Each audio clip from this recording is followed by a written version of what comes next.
Enfin libre. Après 3 ans de détention en Iran, Fariba Adelkhah est sortie de prison.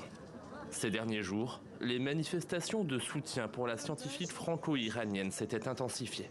Je pense qu'il faut garder espoir, mais c'est très difficile, c'est un exercice très difficile dans le sens où c'est déjà beaucoup trop long. Pour Benjamin, ça fait plus de 2 h 30, pour Fariba, c'est encore plus long.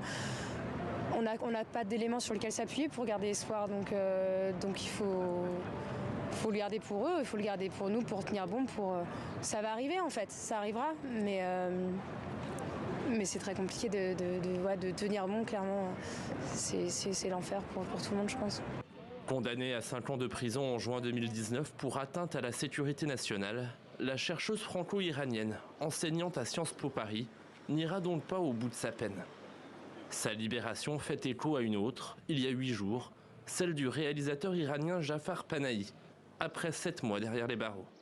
De libération synonyme d'espoir, alors que ce média d'État iranien relayait dimanche dernier la volonté de l'ayatollah Khamenei de pardonner et d'amnistier un grand nombre de prisonniers, notamment des participants au mouvement de protestation qui trouble le pays depuis septembre, et ce, à l'occasion de l'anniversaire de la révolution islamique de 1979.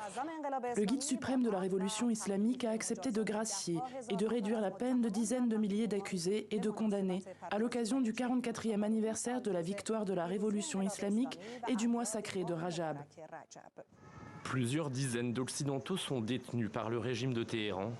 Après la libération de Fariba Adelkhah, il reste encore 6 ressortissants français emprisonnés en Iran.